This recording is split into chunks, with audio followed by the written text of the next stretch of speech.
안녕하세요. 오늘은 화요일인데 3월 17일. 이제 사실 큰 맥락으로는 첫 번째 증거에 대해서는 끝났고, 이제 또 큰 맥락으로 이제 두 번째 증거에 대해서 이제 얘기하는데, 계속 이어서 그 존 우엔이 말하는 믿음의 증거에 대해서 말하겠습니다. 자, 이 구원하는 믿음은 성경이 계시된 대로 하나님 요구하시는 그 거룩함과 복종을 습관적으로 추구한다고 얘기합니다. 그래서 이 믿음이라는 것은 계속해서 하나님을 요구하게 돼 있고, 하나님의 속성을 계속해서 또한 구하게 돼 있고, 또한 바라보게 돼 있고, 그걸 원하게 돼 있어요. 그래서 그 하나님의 속성의 그 영광이 우리 가운데 비춰질 때 바로 우리는 하나님께서 기뻐하시는 그러한 자원하는 순종, 자원하는 복종을 이룰 수가 있는 것인데, 그것을 우리는 습관적으로 추구하게 돼 있다는 거예요. 믿음은.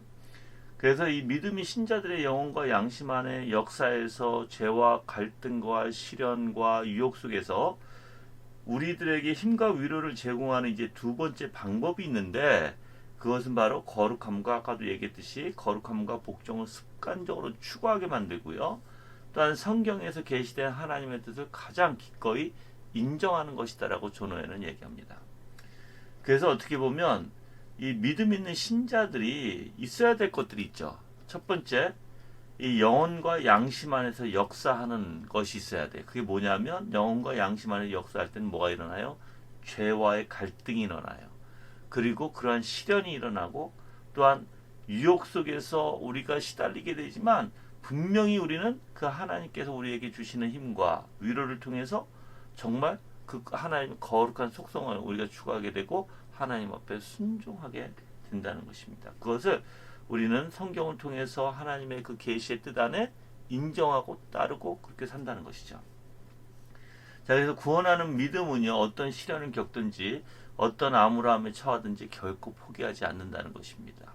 계속해서 우리는 거룩함을 항상 모든 어떤 상황 속에서도 그 거룩함을 추구하는 게 바로 이 믿음이라는 것이에요. 자, 위해서 이제 이러한 믿음을 이해하기 위해서는 이제 몇 가지의 어떠한 독특한 기능 또한 효력을 가지고 있는 것에 대해서 몇 가지를 생각해 봐야 돼요. 오늘은 거기에 대해서 첫 번째로 이제 모든 인간의 본성에는요, 특히 중요한 문제들과 관련해서 도덕적인 선과 악을 구별할 수 있는 빛이 존재한다라고 얘기합니다. 다시 한번 얘기할게요. 첫 번째는 이제 모든 인간의 본성에는 특히 중요한 문제들과 관련해서 이 도덕적인 선과 악을 구별할 수 있는 빛이 존재한다. 뭐 그걸 이제 제가 결론적으로 가면 그게 우리의 양심이에요. 이 도덕적인 선과 악을 구별할 수 있는 빛, 이게 바로 하나님 모든 인간에게 주신 양심이다라는 것이죠. 자, 그래서 이러한 빛은 인간이 획득한 것도 아니죠. 또한 우리가 뭐 배워서 하는 것도 아니에요. 우리는 하나님께서 우리 인간을 이제 이 땅에 태어나게 하실 때 이 빛을, 이 양심을 다 가지고 태어나게 하셨어요. 그리고 이러한 양심, 이러한 빛을 우리와 분리할 수 없어요. 그래서 이 빛은 영혼의 첫 번째 기능에 필연적으로 자연스럽게 발휘될 때 나타나기 시작하는 사고와 반성보다 더 앞선다 했어요. 자, 우리가 어떠한 잘못된 것을 인지하게 돼요.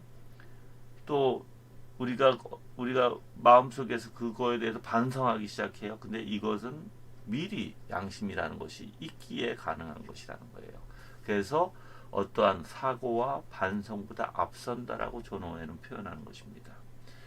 인간은 행위의 도덕적인 본질을 분별하는 이 빛의 능력을 통해서 자신의 행위가 선한지 악한지를 판단하게 돼 있어요. 그래서 이러한 인간이 가지고 있는 양심의 빛은 바로 하나님의 그 지구한 판결을 전체적으로 자신의 행위를 판단하게 되어 있다는 것입니다. 이 부분에 대해서 이제 우리가 로마서 2장 14절 15절을 읽어보면 더 뚜렷하게 나타나게 돼요. 제가 읽어드릴게요.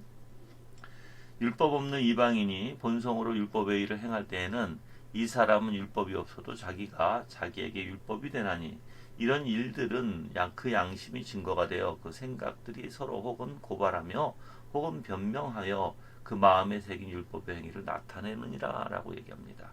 즉 분명히 선과 악을 지각하는 우리에게 뭐가 있어요? 선천적인 양심이 있다는 것이에요. 그래서 이 양심은 율법이 명령하는 선과 금지하는 악을 모두 인지하게 되어 있다는 것입니다. 어떤 인간이든요. 그래서 인간의 행위가 무죄인지 유죄인지 우리의 생각과 마음이 가지고 있는 게 이게 악한지 선인지를 알게 된다는 것이에요. 그래서 도덕적인 의무를 인정하는 것은 모든 인간의 공통적인 속성 안에 있다는 것입니다. 그래서 이제 물론 아까 이제 성경에서 로마서에서도 얘기했듯이 만약에 이방인들 즉 하나님 믿지 않는 자들이 보여주는 것, 즉 인간을 인도하는 이 빛이 즉 이 양심이 좀 더 밝게 드러나는 경우도 있고요. 반대로 이 양심이 어두워져서 아예 꺼지는 경우도 있다고 표현합니다. 이방인은 이 세상 믿지 않는 자들이겠죠. 근데 이제 사실 이 양심이 어두워졌어요. 아예 꺼져 버렸어. 그럼 어떻게 돼요? 성경에서는 그들은 멸망하는 짐승과도 같다라고 표현하는 것이에요. 존 오웬도 그렇게 표현합니다. 근데 어떤 사람들은 이 양심의 빛이 조금 남아 있어요. 그런데 조금 남아 있는데 희한하게 이들은 완고해져요. 그리고 희한하게 고집스러워요. 그리고 그들이 그렇게 완고한 것과 고집스러움을 통해서 판단력을 잃어버리고 이 양심의 빛이 조금씩 더 사그라들게 돼요. 그래서 아예 꺼져버리게 된다는 것입니다. 그래서 우리가 죄를 계속해서 반복적으로 짓고 또한 우리의 마음속에 완고하고 고집스럽게 계속 드러내기 시작하면 우린 점점 판단이 어두워지고 아예 양심의 빛이 꺼져서 이제 멸망하는 짐승과도 같이 되는 것입니다. 그래서 존 오웬은 이렇게 표현합니다. 바울은 하나님의 징벌로 인해 마음이 강팍해져 죄만을 일삼는 사람들을 가리켜서 로마서 1장 32절 내용을 얘기해요. 그들이 이 같은 일을 행하는 자는 사형에 해당한다고 하나님께서 정하심을 알고도 자기들만 행할 뿐만 아니라 또한 그런 일을 행하는 자들을 옳다 하느니라 라고 얘기했어요. 자, 여러분들 이들은 뭐예요? 이 일을 행하는 자는 사형에 해당하는 하나님의 정하심을 알고도 자기들만 행할 뿐만 아니라 또한 그런 일들을 행하는 자들을 옳다. 완전 양심의 빛이 어두워진 것이죠. 이들은요 무엇이 악이고 무엇이 죄인지 또 하나님이 그런 일을 어떻게 판단하신지도 양심을 통해서 알아요. 즉 우리가 이것을 해야 될까 말아야 될까 양심이 얘기를 해요. 근데 희한하게 죄를 사랑하는 그 마음에 사로잡힌 자들은요 뭐 하나님 믿지 않는 자들이겠죠.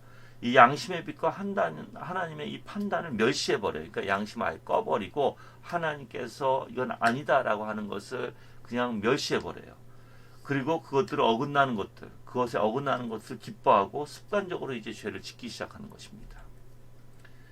그래서 바울은 에베소서 4장 19절에서 그런 사람들 감각이 없는 자라고 표현합니다. 그래서 즉 양심의 가책을 전혀 느끼지 못하는 자가 되었다고 또한 말하면서 자신을 방탕에 방임하여 모든 더러운 것을 욕심으로 행하되라고 덧붙여요.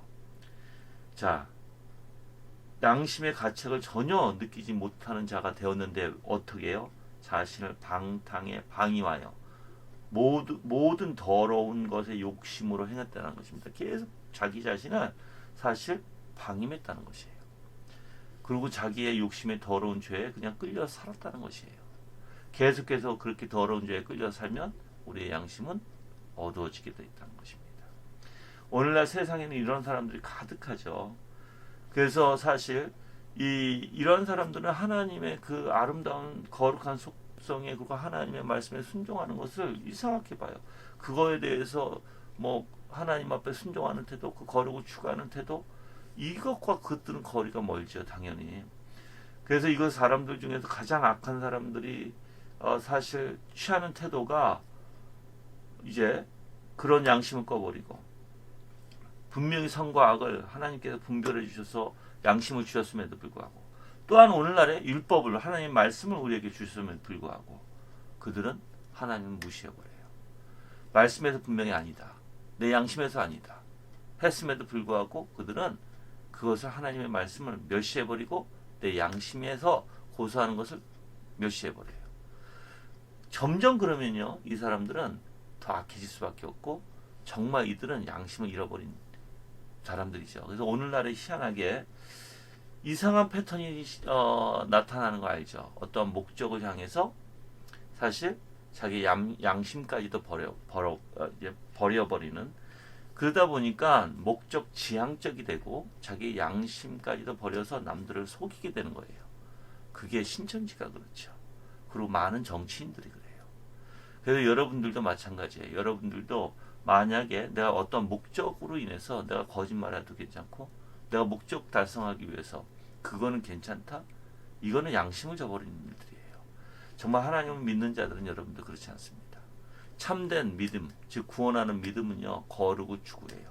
하나님의 속성, 하나님의 진리 가운데 거하기를 원하고요. 이 율법에 하나님의 말씀에 그가 거하기를 원하고요. 그래서 말씀이 그를 꽉 잡아두는 걸 좋아해요. 그래서 말씀으로 꽉 묶여 사는 것을 그리스도는 좋아하지, 고삐같이 풀린 망아지처럼 자기 멋대로 욕심대로 이 죄가 원하는 대로 살지를 않아요. 죄가 원하는 대로 살면 하나님과 반대성이 돼서 바로 하나님께서 주신 양심과 어둠 가운데 총명을 잃어버리고 우리는 어둠 가운데 감각이 없는 자가 되어버리는 것입니다. 그래서 점점 그게 심해지면 양심도 반응하지 않아요. 그래서 여러분들이 저는 정말 절대 마음을 잃어버리지 마라. 지켜야 될 것은 우리의 마음이라고 성경에도 얘기하죠. 그건 우리의 마음에서 하나님을 잊어버리지 말고 내 양심이 점점 더 민감해져서 하나님의 영광으로 살아가기를 간절히 간구합니다. 내 양심이 더욱더 거룩해지고 내 양심이 더욱더 민감할 수 있는 것은요, 오직 말씀을 통해서 거룩하신 하나님을 바라볼 때예요. 그렇게 되기를 주님의 이름으로 기도합니다. 네, 기도하겠습니다. 하나님 아버지 감사합니다. 오늘은 양심에 대해서 배웠는데 주님의 은혜 가운데 우리가 계속해서 더욱더 민감한 양심, 거룩한 양심, 그래서 하나님의 거룩한 속성을 사랑하고 또 하나님 앞에 순종하고자 하는 자들 되기를 간절히 원합니다. 우리 성도들에게 무한한 은혜를 주셔서 예수 그리스도의 그 속성의 아름다움을 정말 이 세상에 나타내고 또한 하나님을 영어롭게 하는 자들 되게 하여 주시옵소서. 감사하며 예수 그리스도 이름으로 기도합니다.